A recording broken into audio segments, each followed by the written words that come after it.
G9 इतवार बाजार में लगी आग पर ताहाल मुकम्मल तौर पर काबू नहीं पाया जा सका। 3 सेक्शंस मुकम्मल तौर पर जल गए, ताहम वहां लगी आग बुझा दी गई है, जबकि जूतों के 2 सेक्शंस में लगी आग पर काबू पाने की कोशिशें जारी हैं। मजीद क्या तफसीलात हैं, ये जानते हैं नुमाइंदा समा कमरुल मुनव्वर से। कमर, बताइएगा इस वक्त ताज़ा तरीन क्या सूरत हाल है?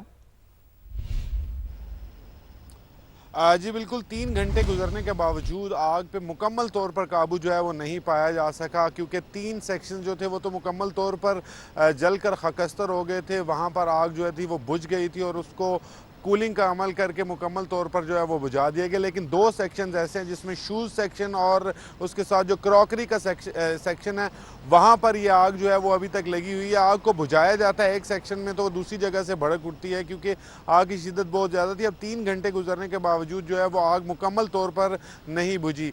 13 फायर टेंडर जो हैं वो इसमें इस्तेमाल हुए हैं। ना सिर्फ इस्लामाबाद बल्कि रावलपिंडी के फायर टेंडर जो थे उनको भी तलब किया गया था, जो इस आग बुझाने के अमल में शरीक हैं। ताहम इंतज़ामिया का ये कहना है कि आग पर कुछ ही देर में काबू जो है वो पा लिया जाएगा। इब्तदाई तौर पर 300 से ज़ायद दुकानें और जो यहाँ पर स्टॉल्स थे वो मुकम्मल तौर पर जल चुके हैं, जबकि इसके तखमीना लगाने के लिए एक कमेटी जो है वो कायम की गई है। मैं आपको बताऊँ कि ये इस इतवार बाज़ार जो G9 पेशावर मोड़ के ऊपर इतवार बाज़ार है, ये यहाँ पर 2 साल के दौरान चौथी मरतबा आग लगी है और इसकी बाकायदा तौर पर इंक्वायरी हुई थी। कब जो आग लगी थी उसमें 500 से ज़्यादा स्टॉल जो थे वो जलकर खाकस्तर हो गए थे। इसलिए अभी दोबारा से ये आग जो है लगी है, जबकि यहाँ पर मौजूद जो दुकानदार हैं उनका ये कहना है कि जितनी भी आग लगी है इसकी ज़िम्मेदार इंतज़ामिया है, क्योंकि आज यहाँ पर मौजूद जो फायर टेंडर जो हंगामी हालात से निमटने के लिए यहाँ पर मौजूद होते थे वो यहाँ पर मौजूद नहीं थे और इसके बारे में बाकायदा ऐलानात किए गए थे कि आज यहाँ पर फायर टेंडर या फायर बुझाने का जो अमला है वो मौजूद नहीं होगा।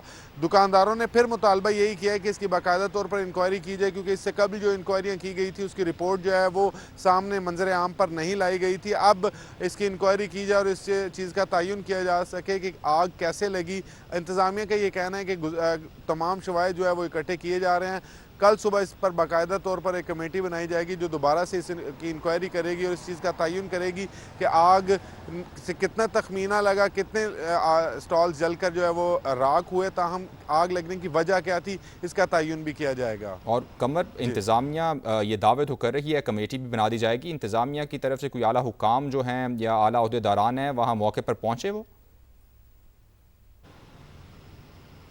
जी बिल्कुल, असिस्टेंट कमिश्नर मुतलका जो है मोहम्मद हारून वो यहाँ पर आए थे। ताहम डिप्टी कमिश्नर की जानिब से ये एक स्टेटमेंट जारी की गई थी। आग जो है उस पर 80% काबू जो है वो पा लिया गया है और इसकी बाकायदा तौर पर इंक्वायरी जो है वो की जाएगी। जिस जगह पर ये आग लगी है ये सेक्शन यहाँ पर गारमेंट्स भी थी और इसके अलावा जो शूज़ सेक्शन है सबसे ज़्यादा वो मुतासर हुआ, जबकि क्रॉकरी और इसके साथ जो मुलेका सेक्शन थे वो मुकम्मल तौर पर जल चुके हैं। अब यहाँ पर मौजूद जो आला हुकाम है उनकी जानिब से कहा गया कि जिस वक्त मुकम्मल तौर पर आग पर काबू पा लिया जाएगा तो उसके बाद जो शवाहिद इकट्ठे किए जाएंगे और तमाम लोगों जो यहाँ पर चौकीदार और जो स्टाफ मौजूद था उनके बयानात जो है वो भी कलमबंद किए जाएंगे। ठीक, बहुत शुक्रिया कमर, आपने तफसीलात से आगाह किया।